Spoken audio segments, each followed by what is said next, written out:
Hello, everyone. Welcome to episode 11 of the Should Have Gone Pro podcast. Welcome back. Hope everyone had a great week. Happy Friday. Got a big weekend coming up, so we're going to finally give our predictions for the Super Bowl. I know it's been long away since the last game was almost 2 weeks ago now. Kind of crazy to think about. We had a crazy day yesterday with the NBA and the trade deadline, so we'll touch on some of that, give our opinions on those trades and who we thought won or lost. We saw some of you guys voting on the polls on Twitter, so we appreciate your engagement. And yeah, and we'll go from there. But Brock, how you doing?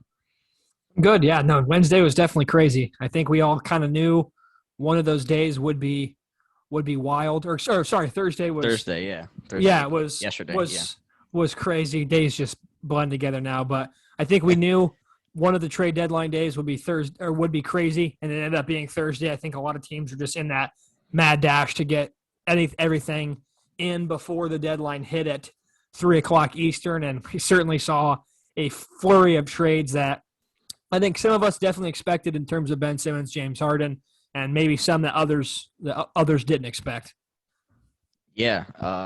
So let's just dive into the NBA trade talk. Obviously, the big one. The rumors have been going on forever. I'm glad that my Twitter feed will be empty of rumors about them wanting to leave their teams, at least for this season, because who knows with James Harden. But um, Ben Simmons and James Harden trade finally becomes official.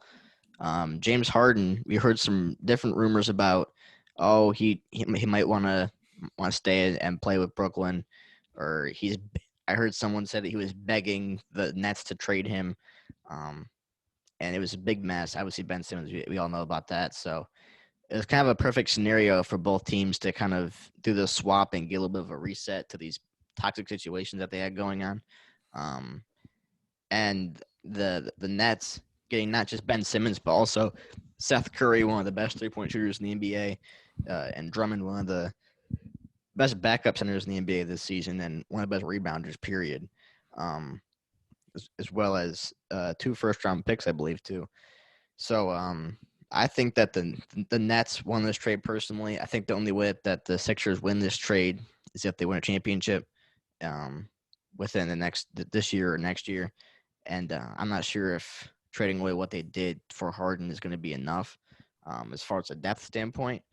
I do think it had to be done, though. And I think since Ben Simmons was just sitting there just wasting a roster spot and money, at that point, you can't complain about this trade for the Sixers side too much because of the situation that they were kind of forced into. I do like it for the Nets though, because it will take some pressure off of Ben Simmons, who had a lot more pressure in Philly. He'll be able to do the things that he's good at and not have to worry about his weaknesses as much as he did in Philadelphia. He'll be able to focus on his defensive end where he's fantastic. He'll be cutting to the basket more. So and just getting to the hoop and not necessarily being a liability as a shooter.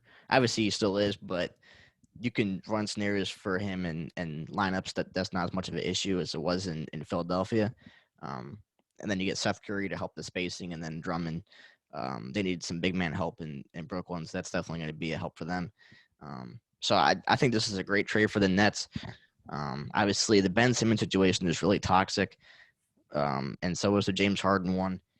The fact that James Harden has asked for trades from his last 2 teams within the span of like a year and a half is pretty concerning from a GM standpoint of a team that has James Harden on it.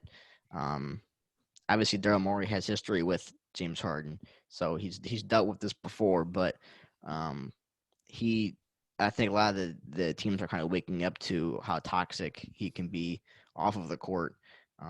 So that's definitely something to keep an eye out for and see if that causes more problems down the road. But and James Harden also opted into his player option for next year, so he's locked himself in with the Sixers for next season too. I believe it was like $47 million, which is absolutely absurd. I heard a guy in ESPN say that this is the worst contract in NBA history, which I'd say Westbrook's up there too, but they're both horrendous contracts. And almost impossible to move. And this is one of the few scenarios where they could actually get rid of Harden's contract. So I think in the grand scheme of things, they both got what they needed out of this trade, but in the long run, I see the Nets ended up doing a better job in this one. What are your thoughts about this blockbuster that we saw yesterday? Yeah, I think you can throw John Wall's contract in there as well as some of the worst in Yeah. NBA history, at least recently. I mean, the guy hasn't played, I think, meaningful basketball since probably like 2018, which just stinks. I mean, it was even crazy. I think there was like some buzz around the trade deadline that Westbrook and John Wall were going to get swapped for each other straight up, which, I mean, I think that's the most lateral move the Lakers could have made. I don't even know if I wouldn't even really say John Wall is better than Russell Westbrook now. I mean, at least Russell Westbrook can play. But anyway, moving to the Ben Simmons, James Harden trade, I think Philadelphia definitely gave up a lot when you look at it. I mean, 3 players and 2 first-round picks. I think in terms of what they got in return, I think Brooklyn won the trade. However, I think the Philadelphia 76ers are going to end up better off, if that makes sense. Because, I mean, when you think about it, James Harden is coming in to replace Ben Simmons, who this year has given you zeros across the board because he hasn't played, a horrible attitude. He didn't get along with Joel Embiid, didn't want to be there. The city had kind of turned on him after all that stuff you saw in the playoffs last year. I think James Harden is going to make I think James Harden is going to have more of an impact on Philadelphia than Ben Simmons will in Brooklyn, just simply because, I mean, James Harden is one of the best scorers we've ever seen in the NBA history. He's a great facilitator with the basketball, a triple-double threat night in and night out. It'll be interesting to see. I do agree, though, that I think it's a red flag that he's continued to just force his way out of situations. And I think Kyrie Irving definitely played a part in that in Brooklyn this year, not being able to play in the home games. But I think, and then when you look at it from Brooklyn's standpoint, obviously getting Seth Curry a starting point guard, huge because they needed shooting with Joe Harris still being out and rumors that he might be out for the rest of the season with that ankle injury. And I think he got surgery. And I heard on the radio today that he might need another surgery. Andre Drummond, I think ever since Brooklyn traded away Jarrett Allen to the Cleveland Cavaliers last year, they've lacked sort of that size and that rim protector in the middle. Drummond certainly provides that. Andre Drummond, credit to him, has improved his free throws percentage the last couple of years to where it's respectable. Now I think you could probably keep him out on the floor in crunch time, whereas before when he played with Detroit, when he was down in the 30-40%, it's like you just get off the floor. I mean, yeah, they're just gonna hack him. But it's going to be interesting because, I mean, the Ben Simmons, he came out and told Ramona Shelburne that he's going to continue to work with his therapist to get mentally ready to play for the Brooklyn Nets, and it's a work in progress. So, I mean, who knows when we'll even see Ben Simmons on the floor. And I think for Brooklyn, it's just going to be such a weird fit when you think about one game Kyrie Irving's going to be in the lineup. It's going to be the big 3. And then the next game when they're back at home, Kyrie's going to be out of the lineup and they're going to have to – I think it's just going to be such a constant shuffling. I think building chemistry and getting all the parts working together is going to be a bit of an issue. And, I mean, who knows when we're going to see them all on the floor. Kevin Durant's still nursing the MCL injury. Obviously, Ben Simmons not in the right mental headspace to play, which hopefully he can get it figured out. I mean, that whole thing, I mean, it's a sad situation that he hasn't been able to play this year. And, I mean, hopefully he gets on the court for Brooklyn to see what kind of player he can be if he's worked on his game at all. I mean, he's had a lot of time off. You just hope and pray. You would think, for God's sake, that the guy's been in the gym, at least working on his free throws. I don't know what he's been doing all this time off, but I mean, if he comes out and still can't shoot the ball and is poor from the free throw line and is just not aggressive, I'm done with Ben Simmons, frankly. I mean, if you've had 4 months off and you haven't worked on your game a bit, then you don't deserve to be an all-star or talked about or be that high paid. I mean, and it's unfortunate because it's just a waste of talent. But I mean, it's going to be interesting to see when all 3 of them are on the court together. But I definitely think the Nets won the trade. But I think Philadelphia will be better off this season and maybe even next season, just going forward in terms of that perspective, if that makes any sense. Yeah, that's a good point about Brooklyn's continuity with Kyrie and everyone, and having some guys who have been injury prone as of recent. So That's a good point as well. I would like to think I wouldn't expect Ben Simmons to go out there and be knocking down threes on a regular basis, but I think if from a net standpoint and thinking about how long he's been off, you'd at least want him to be able to shoot free throws at a somewhat regular clip, because if he's driving to the basket a lot, he's going to get fouled. So you want him at least be able to shoot the free throws where he can stay in the game in late situations and at least be able to knock down some middies here and there. I'm not expecting him to hit Curry threes by any means, but at least something where it's respectable and they're not putting everyone in the paint when he's got the ball, you know. So at least being able to knock down free throws, hit some middies here and there would be the bare minimum you would hope for. But I mean, this guy can't be standing at the 3-point line, and the guy defending him is 15 feet away, standing at the elbow, just daring him to shoot. I mean, at least have a. Like, I'm not saying, yeah, I don't expect this guy to come into Brooklyn and be a 40% 3-point shooter, but God, man, at least like you said, mid-range free throws, be able to score when they're not able to foul you, and you can play on the floor late in those games. Mm-hmm. And when they do back off you like that, just at least have a threat to shoot.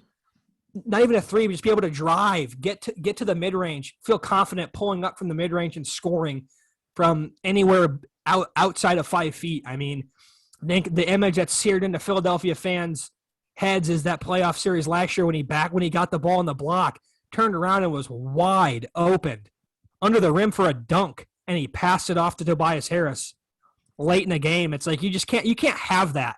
I mean, the guy's confidence was destroyed last year. I mean, Philly fans were ripping him. It's going to be interesting to see what but I mean, if he hasn't been, he has got to have worked on his game, you would hope, in that time that he was off. And I mean, if he hasn't, then I mean, I'm just ready, just good riddance, honestly. I mean, you deserve to sit in the fourth quarter games and be criticized like you have, because that's just inexcusable, I think, frankly, when you see some of these guys like a Jimmy Butler, a Giannis, a Kevin Durant, some of these guys who have gotten in the lab, have figured out their weaknesses, what they've been able to do. I mean, Jimmy Butler was the last pick of the first round and is now a 6-time, 7-time All-Star and was in the NBA Finals. I mean, it's just when you see it, just the work ethic is not there for Ben Simmons, and that's something that he's got to change if he wants to turn his career around and make a resurgence here and make a championship run with Brooklyn. Yeah, you would like to think that the new being in a whole new place, just kind of having this not necessarily a super fresh start, but a fresh enough start where you don't feel this constant pressure all the time, and kind of getting this belief system behind you in Brooklyn, saying, all right, this is a fresh start for you, a new system where we can play to your strengths, but you just need to keep on working on your game. I mean, they're not going to be forcing him to play point guard here.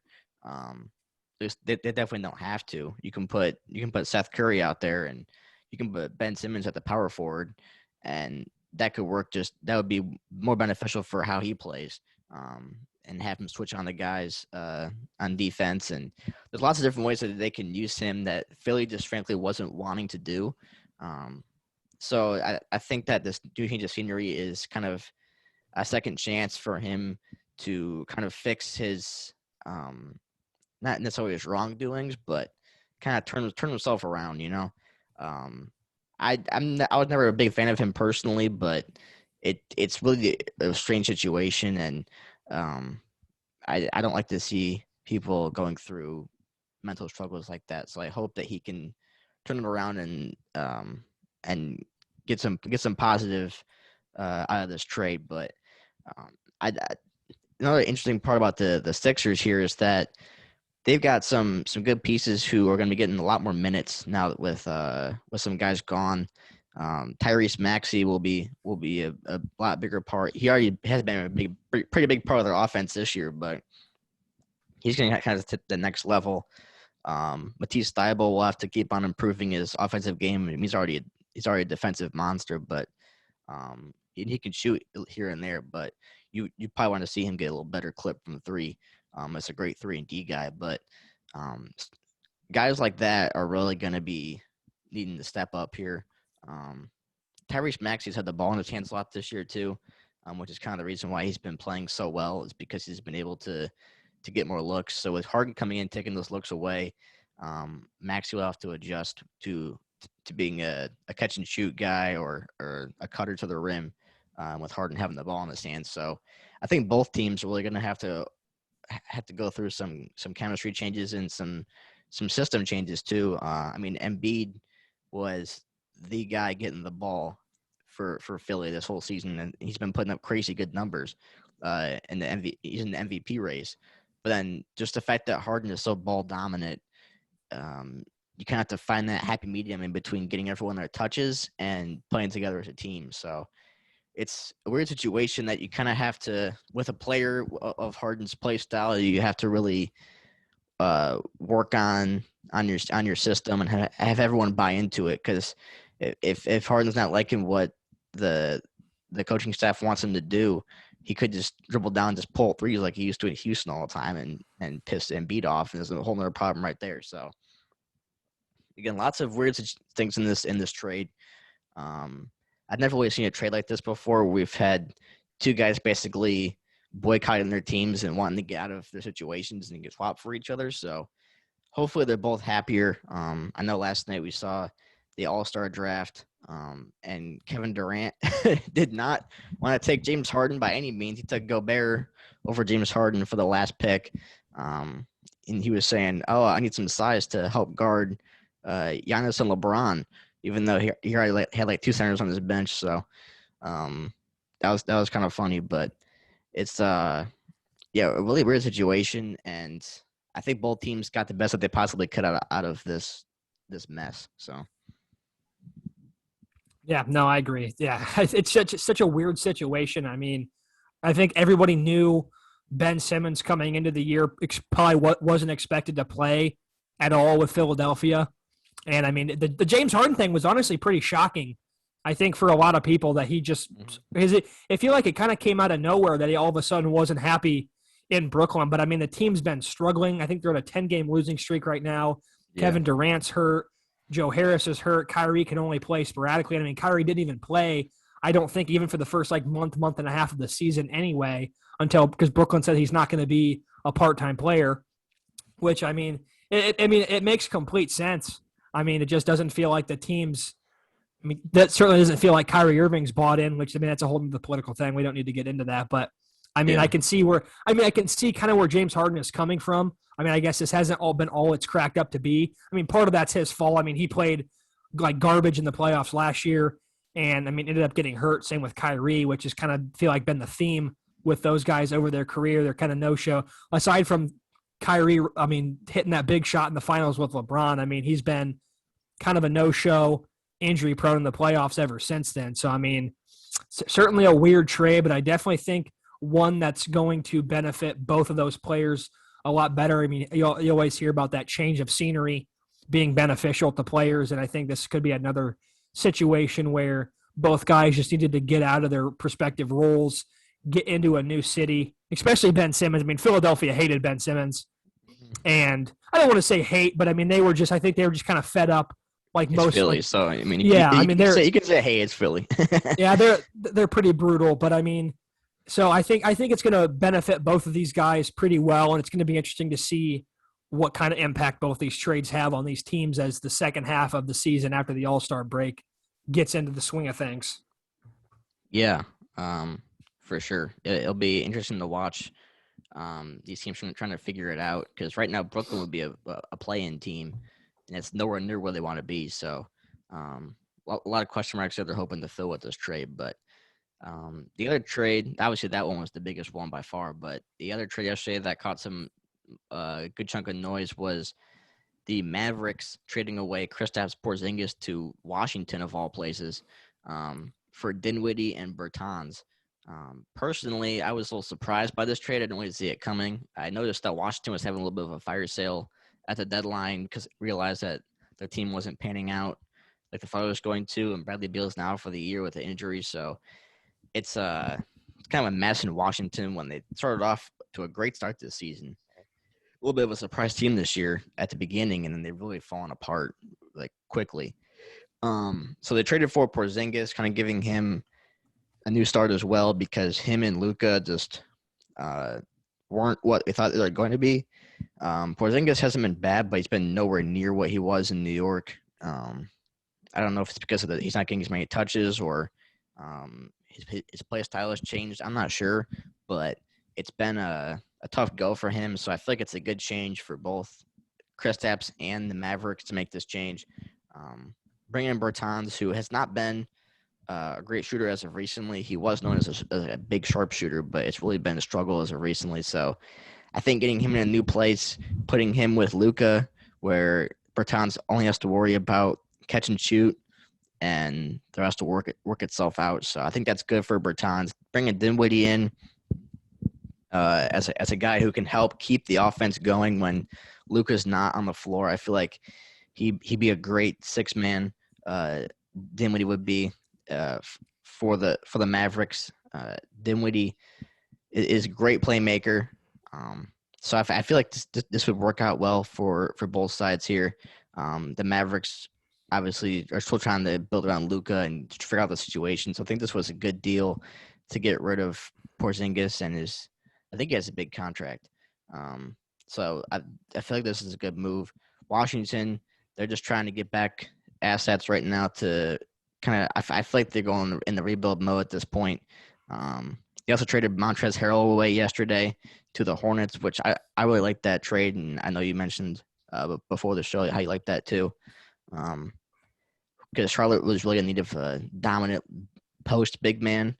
They have a lot of guys big men that can stretch the floor, but with bringing in Montrez as that interior defense rebound guy, like dunks, like this is the guy that they needed to fill that void. So I think that's a great trade for Charlotte as well. There wasn't much going back to Washington. I think it was like Ish Smith and somebody else that wasn't important, but yeah, it's I personally I all the trades yesterday that I saw, I wasn't too upset about any of them. I thought they all kind of made sense. So, but I think that the Mavericks need to make a change, and they made a great change. And then Charlotte filled their void they needed to fill to keep building around this young core with LaMelo and Miles Bridges. So I thought a lot of the trades made a lot of sense yesterday, personally. But yeah, no, I did too. I definitely was.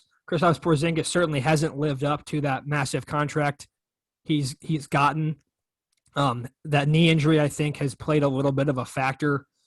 He's missed some time. I mean, he obviously missed that season after he tore it in New York, was traded to Dallas, and then has been under a lot of scrutiny. I mean, he's missed some time with just knee soreness, and I mean, you wonder what kind of effect that's had on his game. And the with Luka is definitely weird because, I mean, Porzingis, I don't know. I mean, his game's just like weird because, I mean, he's a big man, but he doesn't really rebound the ball all that frequently or play that good a defense.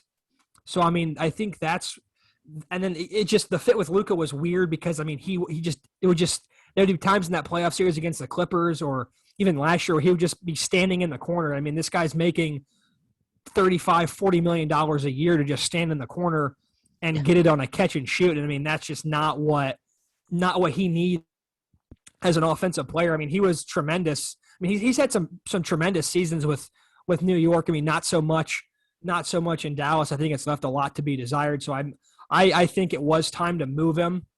And I mean, what they got back was, I thought, like you mentioned, good. I mean, Davis Bertans, a lot more of a shooter. I think that's kind of what Luka needs. I mean, you can stick Davis Bertans in the corner. You can't really stick Porzingis in the corner like that. I mean, and if Bertans can get it going, I mean, he was in a 3-point competition a couple years ago. So, I mean, obviously a great shooter. And I mean, yeah, Spencer Dinwiddie not having as great of a season in Washington as I think people expected. Been a little bit of a struggle. Only like about 12 points a game, 5 boards and 6 assists. Not shooting the ball overly great. So I mean, I think Dallas, if those two guys can get it going, I think they're impact pieces that could make a difference for a Mavericks team that's trying to keep Luka happy. I think I remember at the end of the playoffs last year when the Mavericks got eliminated at the end of the season, Luka was very unhappy with the management. And I mean, it's just you gotta keep your stars happy. And I think this is a move that the Mavericks made to ensure that he was happy. And then, yeah, I think moving on to that Charlotte trade, I like you said, I love the move. I think LaMelo Ball is very thrilled with this. I mean, Montrezl Harrell runs the floor is a hustle guy, a lot of heart, a lob threat, is going to roll to the basket. I think Charlotte is I mean, they gave up Vernon Carey and Ish Smith, which I didn't even know Ish Smith was still in the league, if that tells you anything. So, I mean, I think from a perspective of the type of player Montrezl Harrell is, I think Charlotte hit it out of the park. And I mean, yeah, you mentioned Washington with that fire sale.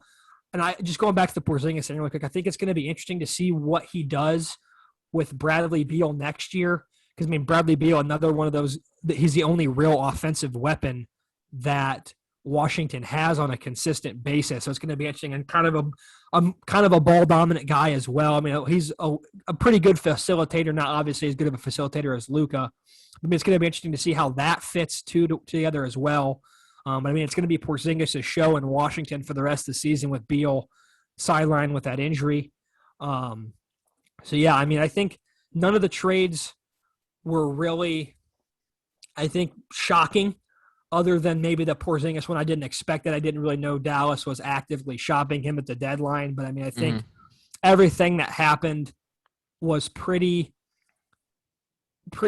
I mean, on the radar. I mean, the Ben. I mean, we knew the Ben Simmons one was coming. Woj had talked about that since Wednesday. So I mean, I was not shocked by that trade whatsoever. Yeah. Couple other small little things that happened.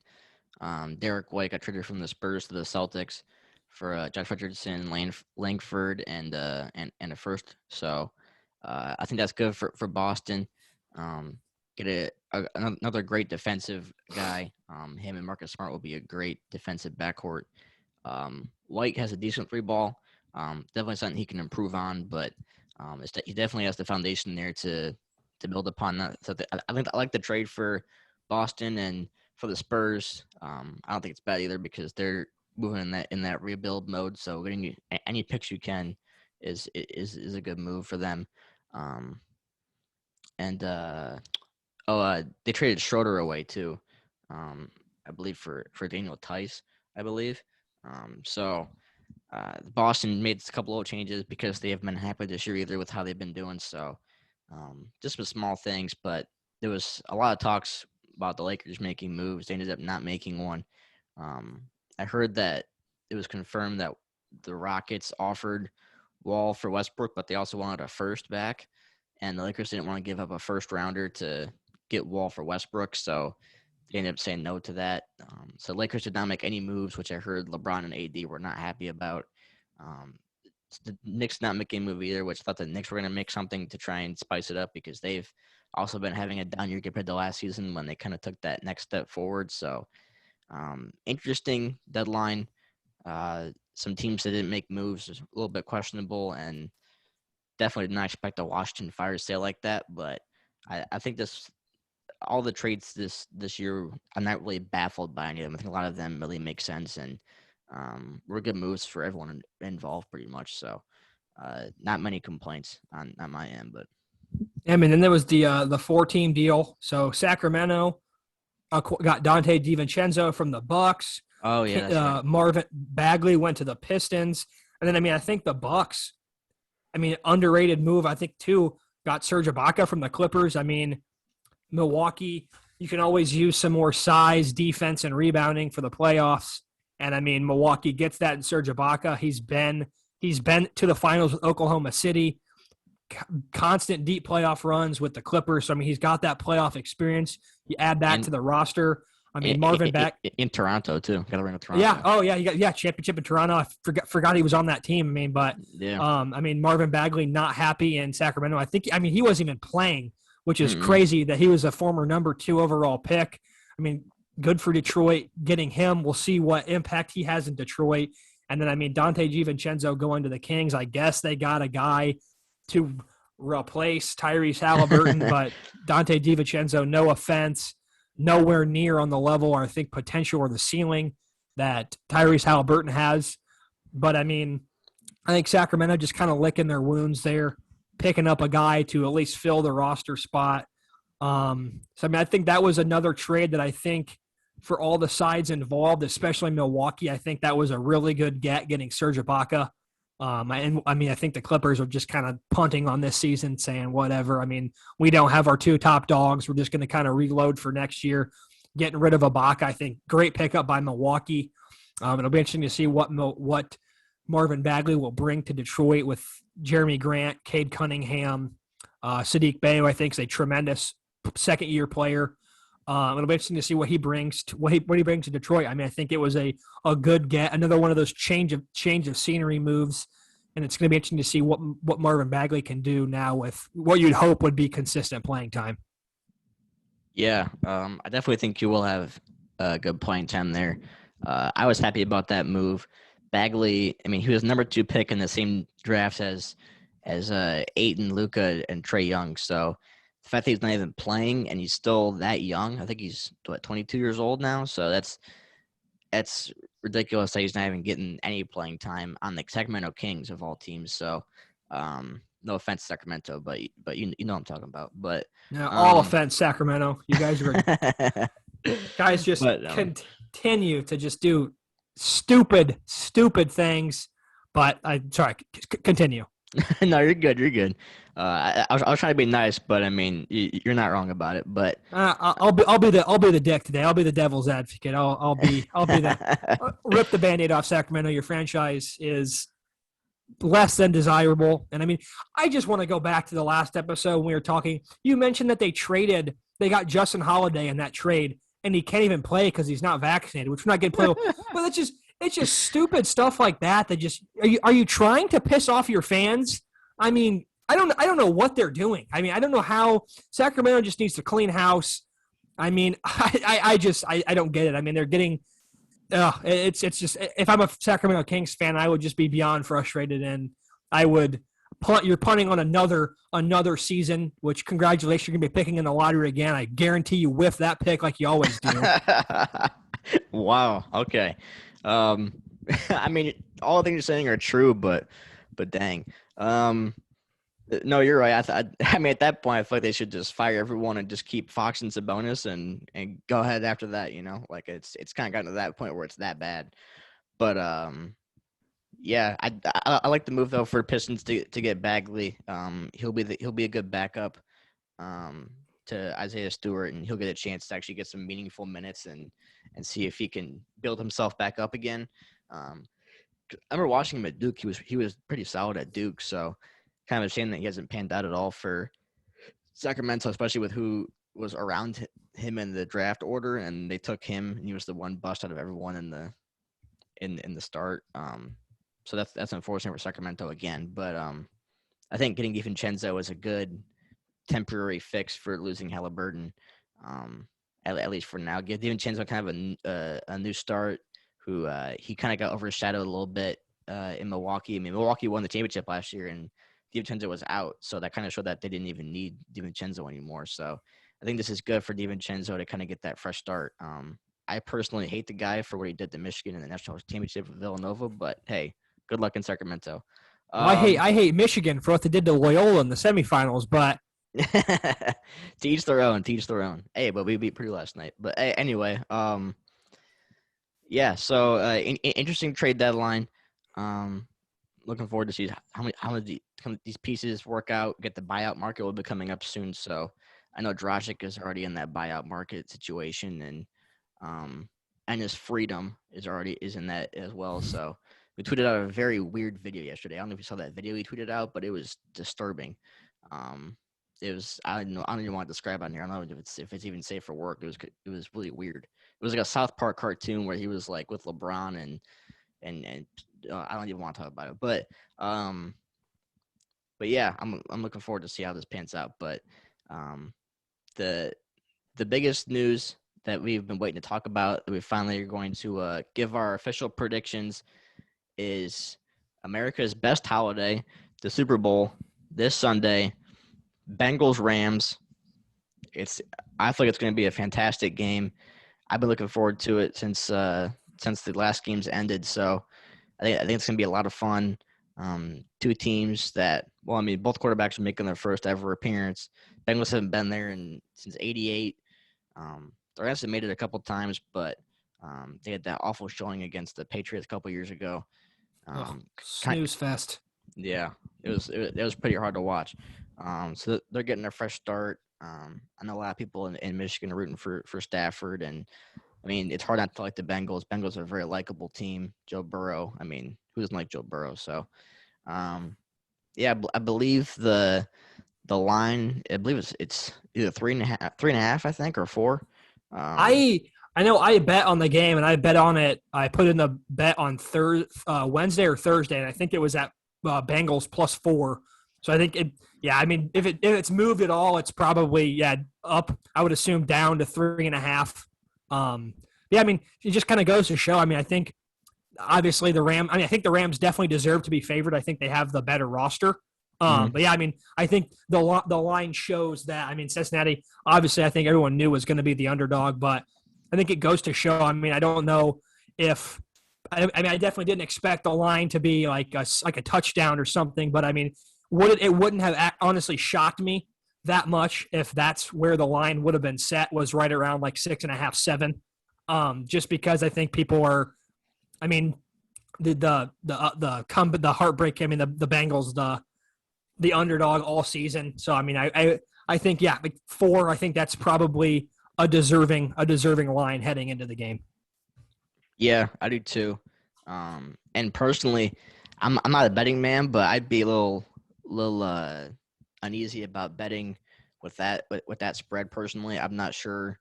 I feel like it can go either way. I feel like this game is a lot more 50-50 than people are making it out to be. I think the big thing is that the Bengals can keep their momentum going because the momentum after beating the Titans and the Chiefs was sky high. So I think if they're able to keep that momentum going after this 2-week break is kind of a big thing going into this as well.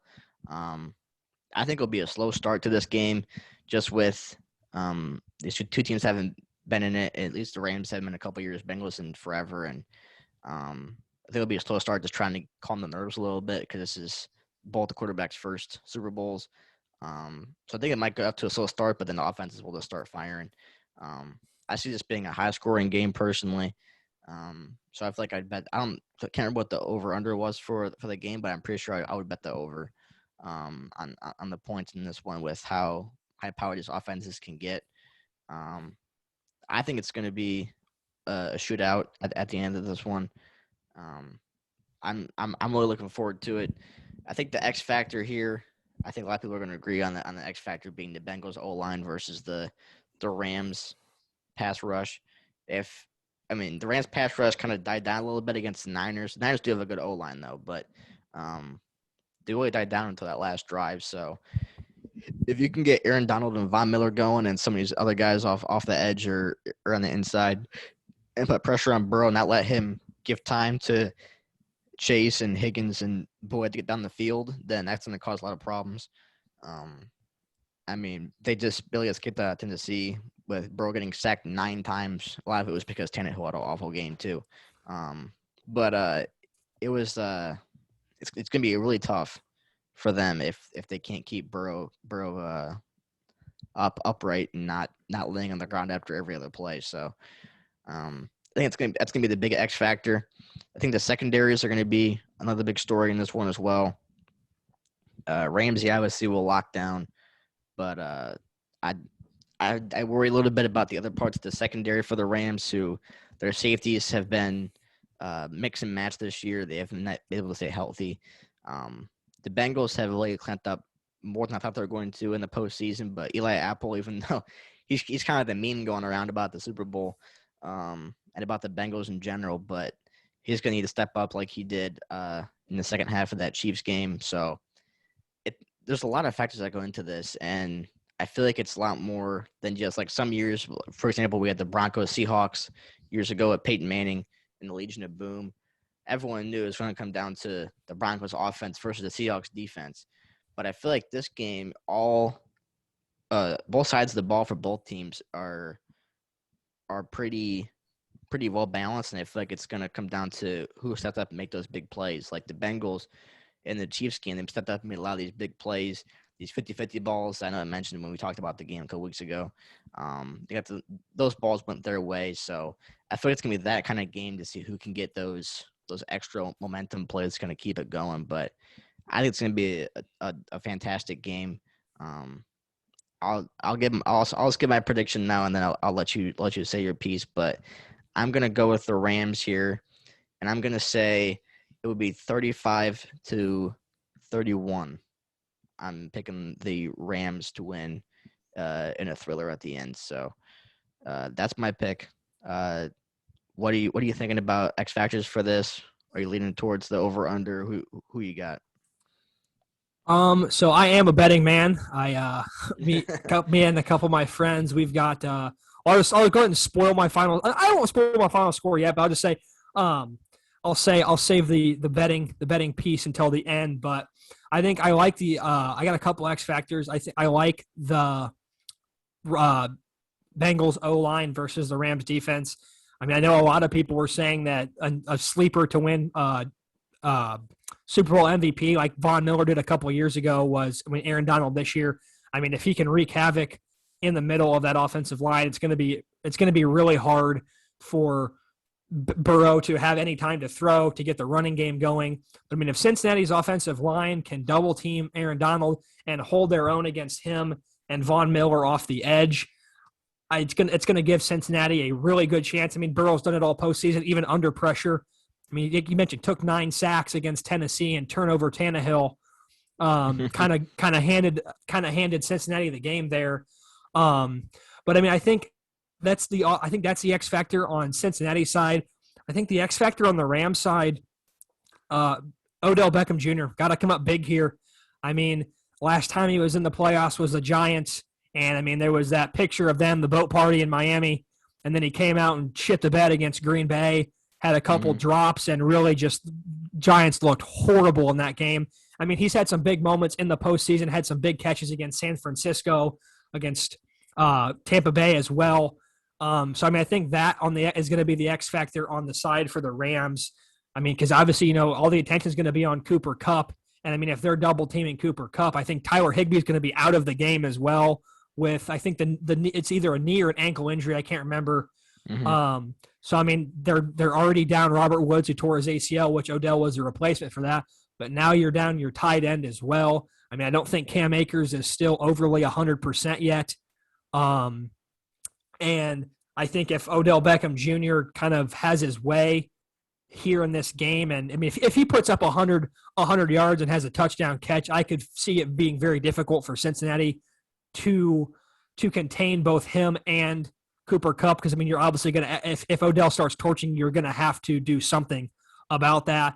But I mean, Cincinnati was able to make halftime adjustments against the Chiefs and really kind of negate what their offense was able to do. I mean, Patrick Mahomes did not look like the same player in the second half. So, I mean, all credit to Cincinnati and their defensive coordinator for making those adjustments at halftime. And then I'll throw one more X factor out for us since we're talking about offensive line, defensive line. I mean, the Rams' offensive line's as good as it gets. I mean, Andrew Whitworth is one of the best left tackles, if not the best left tackle in the game. I think he was Pro Football Focus highest rated offensive lineman this year, at least from the tackle position. I mean, Trey Hendrickson on the defensive line, DJ Reader for the Bengals. Those guys are going to have to come up big, get pressure on Stafford. He can't sit back there, have all day to throw, because that's when, even if Cooper Kupp's double teamed, even if Odell Beckham Jr.'s got tight coverage on him, those guys are going to break open. They're way too good, way too skilled, and Stafford's way too good of a quarterback to sit back there for 5-7 seconds, and he's just gonna shred your defense apart. So I think that's both the offensive line, which is such a cliche. I mean, yeah, the game's won in the trenches, but I mean, I think it really does in this game play such a factor, because I mean, if Joe Burrow's having no time to throw against Aaron Donald and Aaron Donald's in his face all night, it's going to be really hard for Cincinnati to consistently put up any punch offensively. But that being said, I'm going with the Bengals. I'm backing them. I mean, they've given me no reason to not to this year. I hopped off the bandwagon a couple weeks ago when they played the Chiefs, and that's going to cost me about $160, that Burrow jersey. So I'm not making that mistake again. This time I'm picking the Bengals. Me and my buddies have a couple bucks on the final score being 28-24 Bengals. I know a lot of people I checked the line after the Simpsons thing came out where they were predicting 34-31 Bengals, which the Simpsons know something. I don't understand how they do it. So if the Yeah, final yeah. score ended up being that, I would not at all be surprised. But we have 28-24 Bengals. I think this is going to really be a terrific Super Bowl. I think both quarterbacks are going to get off to a little bit of slow starts until their nerves get calmed down a little bit. But I think it's really going to come down to which team handles adversity the best. You Hmm. know, it's the oldest cliche in sports. I mean, something's going to go wrong in the game, and how do you? I had a basketball coach in high school. You know, it said you got to ride the peaks and then get out of the valleys, and whoever's able to get out of those valleys the quickest and the best and be able to handle that adversity is going to win the football game. I mean, this is new territory for both quarterbacks. Obviously, for Burrow, first playoff win against Oakland. Matt Stafford, not his first playoff start, but his first playoff win against Arizona. I mean, both guys have been super impressive in the playoffs, coming up with big throws. Receivers have made big catches, and I think, I mean, it just goes back to it. I mean, if Stafford is wild with the football like we've seen certain times this year, it's going to be very hard for you. Can't turn the ball over in a game like this. I mean, you can't give either. Same for Burrow too. I mean, Burrow threw 3 picks against the Chicago Bears, and I mean, you just can't give teams extra possessions, especially in a game like this. So, if it's going to be very hard for either team. I mean, if Burrow goes out there, throws 2 picks, they fumble the ball. Same with Stafford. Going to be very hard for both teams to win because I really think, despite the line being +4, I really personally think this is a pick 'em game. I think it's so 50-50. I mean, Hmm. because you can make the argument that even though the Rams have a better defense and a better defensive line are able to get pressure on the quarterback, the same argument was there for Tennessee. And I mean, look what happened to them. I mean, Burrow just 8 to 9 sacks and walked away with a playoff victory and a spot in the AFC Championship game. So I mean, Yeah. I'm excited for the Super Bowl. I think it's going to be a terrific game. And I mean, let's hope there's some fireworks, some big plays, and some big memorable moments. Yeah. A lot of good stuff there. I tend to agree with a lot of what you said there. Except for obviously the who wins the game, but um, but I think another thing too I forgot to mention was the running game for the Rams. Cam Akers has not been himself in the playoffs. Sony Michel is one of the few guys who has a lot of experience in the postseason on either one of these teams, being with the Brady Pats back in the day. So I think they're going to rely on him a lot to kind of carry some of the load.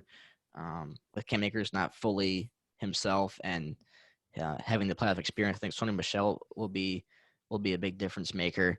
If they can get the run game going for the Rams, it'll make passing the ball so much easier and take a lot of pressure off of Stafford. Um, and Joe Mixon, we didn't really mention him, but I mean he's been pretty good in the playoffs so far, and I think that he's going to be one of those guys that the O line can hold up. The run games are going to be huge in this one too, to take some pressure off of these first time Super Bowl quarterbacks who have been playing fantastic, but the more pressure you can take off of them, the more comfortable they'll be to be able to sling the ball and make good plays. So, and then both these coaches too are young football masterminds. I mean, these guys have both have had excellent play calling this postseason. Sean McVay in his second Super Bowl now, so he has a little bit of taste of what it's like. But he's hoping to have a better coaching Super Bowl than the last one he did, and I think that he will. I think he's got his guy behind center now that he knows enough and he can trust to say, here's a couple of plays, go out there and make it happen. So, and Zach Taylor has done a great job with the Bengals coaching them up as well. So, really good coaching matchup in this one too. And one last thing, I just want everyone just to enjoy the game. I know that like we don't have the Mahomes Brady like we did last year with these two massive like powerhouse names. We got some two first time quarterbacks. A lot of guys in this game are they going to the first ever Super Bowl or have never won one before. So this will be a lot of fun. I don't think anybody really has strong hatred towards either team too much, unless they're like your team is a big rival of them. So, I think everyone just make sure you just enjoy the day, enjoy the game, because it'll be the last football we have for a while. So I'm looking forward to it. I can't wait, and I know we're gonna have a fun time talking about it on the next show. So, um, yeah, is there anything else that you want to touch on about the big game? I think you summed it up perfectly. I mean, great halftime show this year. I Oh think yeah, what is it? What Dr. Dre, Eminem, Kendrick Lamar, and Mary J. Blige. I might be missing a name, but I mean Snoop. that Snoop. How could I forget Snoop? I Come don't know how on. you forgot Snoop. Come on, I man. know. Of all the names out of there, I figured Snoop would have been the one I said first. But I mean, yeah, Yeah, great halftime show.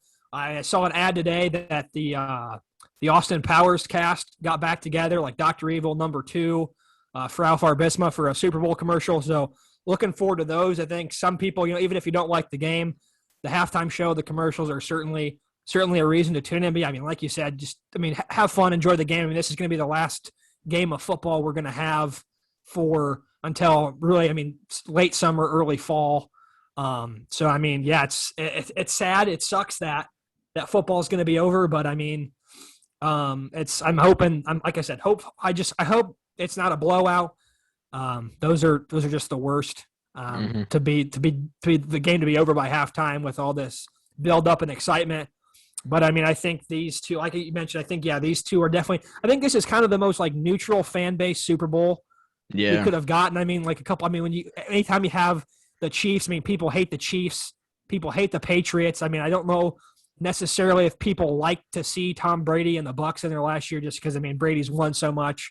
But I'm just like I'm just mostly happy that there's just new teams, fresh new blood. I mean, this is a great opportunity. I mean, Burrow's the future, and I mean it's. I mean, even though I'm a Bears fan and whatnot. I mean, it's great to see Stafford resurrect his career with the Rams and make it to a Super Bowl because, I mean, I think he's been so underrated being trapped in Detroit. I mean, like hmm I said a couple episodes ago, I would have loved to have seen what kind of career this guy with the accolades this guy would have had if he wasn't stuck in Detroit. I mean, Aaron Rodgers has won one Super Bowl with some great rosters in Green Bay with a great front office, with great drafting. I mean, Detroit's had none of that. And I mean, I would have loved to have seen what Matt Stafford. I mean, if Matt Stafford wins a Super Bowl here, they're knotted up already. And I mean, that's just year one. I mean, Stafford's got time left in LA. And it just pains you to see like what could have been with Matt Stafford if he wasn't trapped in LA in Detroit for all those years. yeah. Makes me sad as a Lions fan to admit that, but you are right about that. Um, I actually saw on social media that there were some stores in the Detroit area that were selling Detroit Rams shirts, where they actually combine the two logos together. I understand rooting for Stafford. I'm rooting for Stafford as a Lions guy, so I'll have my Lions Stafford jersey on Sunday, and I'll be pulling for him to win the game because he's a Detroit guy through and through. But I mean, Detroit Rams, I feel like that's a little bit too far to buy a shirt that says that on it. It's almost like you're ditching the Lions at that point. Which I mean, I don't blame you 100% for doing that, but I mean, getting a shirt that has the two is kind of like a smack in the face to the Lions. So even though the Lions have been bad and they're probably will be bad for a long time, I mean, I feel like that's a little bit too far to go with it. I mean, you can get a Stafford Rams jersey and you can pull your old Stafford Lions one, but I don't know if you'll be wearing a Detroit Rams shirt. That feels kind of weird, but that's just me. But yeah, I'm looking forward to it. We'll have some good coverage when after the game, and I believe we may have a special guest on for that one to talk about the game and the commercials and halftime and everything. So Mm. that could be fun as well. He's a big music guy, so um, yeah. One more thing, we totally forgot to mention on the last episode. I don't know how we forgot, um, but I guess it was kind of predictable. What happened was the NFL honors was last night as well. Um, we had all the awards were given out for this NFL season, and we didn't really make our predictions in the last episode, which I feel like we definitely could have, and I feel like a lot of our picks would have been the same, and they ended up being what I thought they were going to be for the most part. Offensive Rookie of the Year, Jamar Chase. There wasn't really a question about that. Defensive Rookie was Michael Parsons, who was the first unanimous one to win that award. So both those, I feel like we both would have agreed on pretty easily there. No debate about that. The offensive player of the year was Cooper Kupp. Again, not much debate about that. I mean, you definitely could have argued for Jonathan Taylor for sure, but I mean, when the guy puts up a season like that, I mean, you got to give it to him. I mean, it's one of the greatest receiving seasons in NFL history. And I mean, at that point, I mean, yeah, Jonathan Taylor had a great year, but I mean, yeah, it would have been hard to not give it to Cooper Kupp after what he's done this year. Yeah, I agree with that. I would have picked him from the beginning too. I think Jonathan Taylor hung around for a while in this conversation, and then the last game against Jacksonville just totally knocked him out of consideration altogether. So, and the fact that he didn't have any playoff time to boost up anything. So, Cooper Kupp definitely deserved it though. Comeback player Joe Burrow. That one I didn't have any complaints about either. I mean, he basically tore up his leg as far as his ligaments go, really gross. And then to come back and not be in the Super Bowl, I mean, it was insane. Nobody predicted this to happen. I think they had the fourth or fifth longest odds out of any team to make the Super Bowl at the beginning of the season, and now they're in it. So, and every other team that was around them in the worst odds, they're all picking in the top 5 of the draft, and then it's the Bengals in the Super Bowl. So it's kind of crazy to think about how far ahead of schedule that this Bengals team is, but he definitely deserved it. TJ Watt won Defensive Player of the Year. Not much debate there. He tied the sack record, and he only played 15 games. So I remember the games I did watch with Pittsburgh, he was an absolute menace. So I don't have any problem with him winning the award. It's kind of cool to see JJ give him the award. The Walter Payton Man of the Year, which I feel like people don't talk about enough. It's a really great award that the NFL does to kind of show love to these guys who do a lot of work off the field. And we talked about him earlier. Andrew Whitworth, he won the award. I don't know if anybody ended up watching his speech he gave, but it was really cool. He mentioned that there was a player on the Lions when they played the Lions this year. I don't know if you saw this too, Brock, where the Lions player was actually one of the kids from the Boys and Girls Club back when Whitworth was in Cincinnati years and years ago. And he ran up to Whitworth after the game and was like, thank you so much for everything you did for me back in the day. Like, I just wanted to show you that I made it, and I reached my goals and followed my dreams and everything like you told me to do. And just super cool. He's an amazing guy in the community. So it was cool to see Whitworth win that award. The one award I was surprised with was a Coach of the Year going to Vrabel for the Titans. I thought it should have gone to Zach Taylor with the Bengals.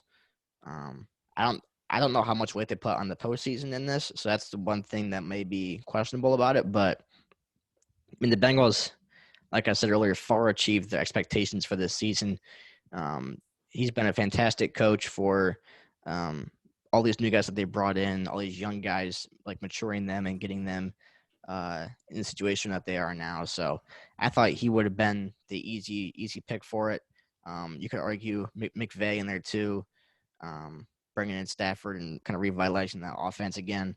But I mean, Vrabel, the Titans had a good season this year. Obviously, they lost in the first round that they played in the playoffs. But I guess with Vrabel, the only part I can kind of see is that they had a lot of injuries this year, so they fought through the injuries and still got the 1 seed. So that is saying something there.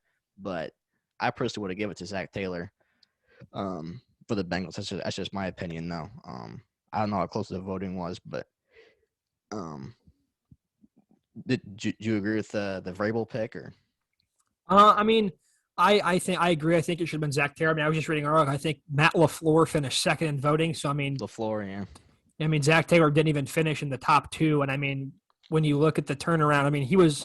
I think a lot of people said, I mean, if we're saying before the year, I mean, if he didn't have a good season this year, I mean, it was the hot seat for him. And I mean, boy, I mean, he's coached his way right into a coaching extension. I mean, I don't know how you don't give it to Zach Taylor. I mean, credit to Vrabel. I mean, they were able to overcome all those injuries to a lot. I mean, really important guys. I mean, geez, Derrick Henry, Julio Jones, AJ Brown.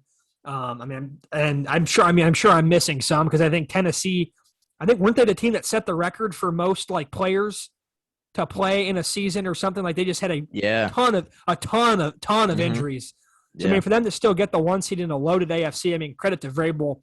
But I mean, I think it should have been Zach Taylor just for where Cincinnati was last year. I mean, they were picking number in the top 5 in the draft for a reason, and now Mm-hmm. they're a win away from winning the franchise's first ever Super Bowl. So I mean, I think it's tough. And I mean, obviously Rodgers, the big story, 4th MVP. I don't Yeah. have a problem. I don't have a problem with that. The only problem that I have is that Joe Burrow wasn't even in the top 3. I think it was him. It was Rodgers, Brady, and Cooper Kupp.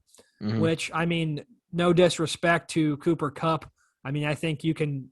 There's a reason receivers don't win the MVP award, which I do Mm-hmm. think is kind of BS because I mean they have a claim to it. I mean, obviously, it's a great quarterback, but I mean, Cooper Kupp's made some incredible plays this year.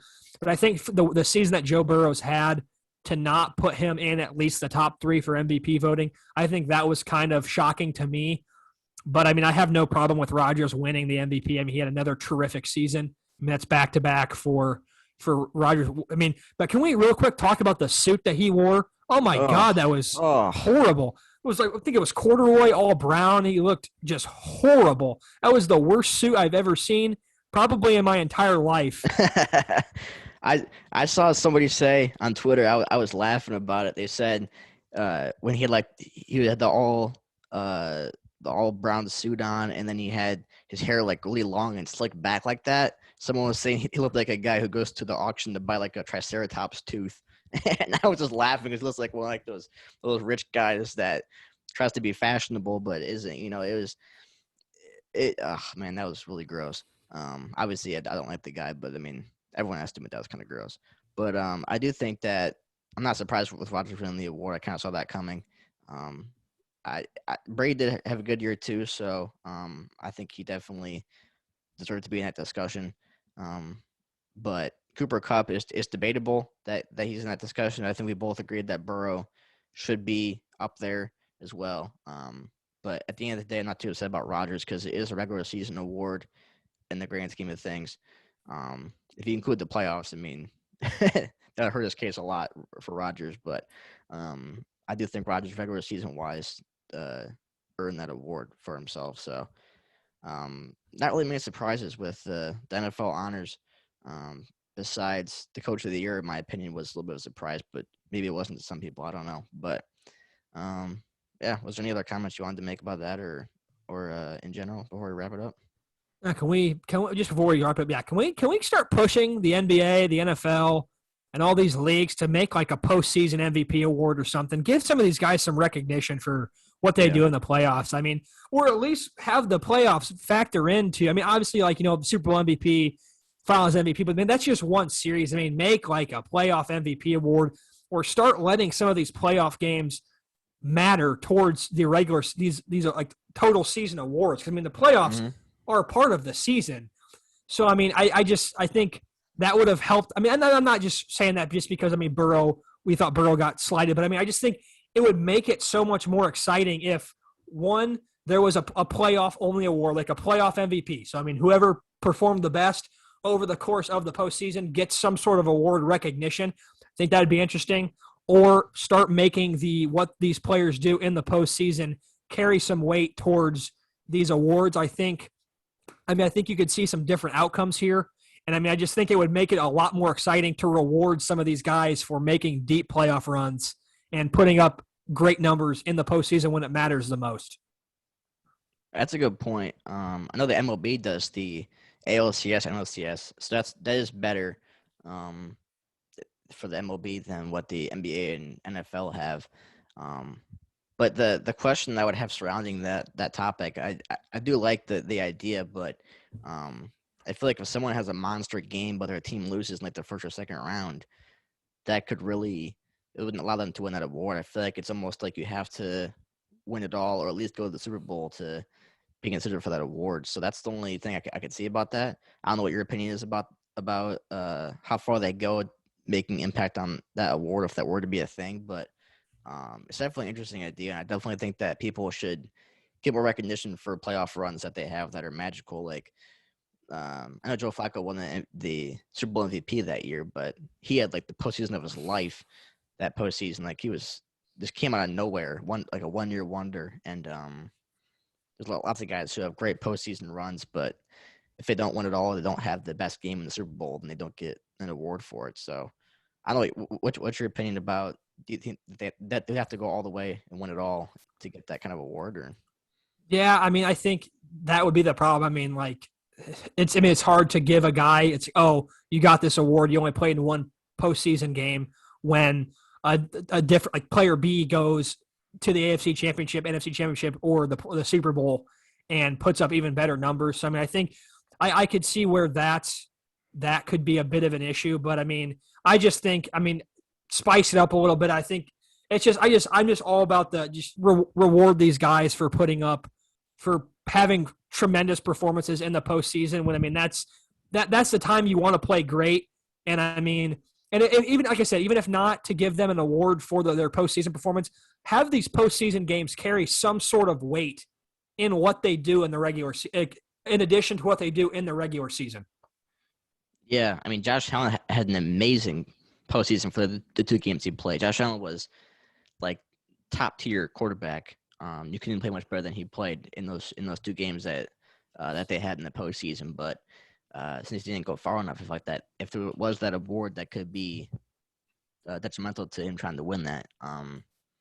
But I think the main thing that the reason why they stick to it, and I mean, I obviously can't confirm it, but I feel like the main reason they stick to just having a regular season is because everyone plays, besides injuries, everyone plays the exact same amount of games.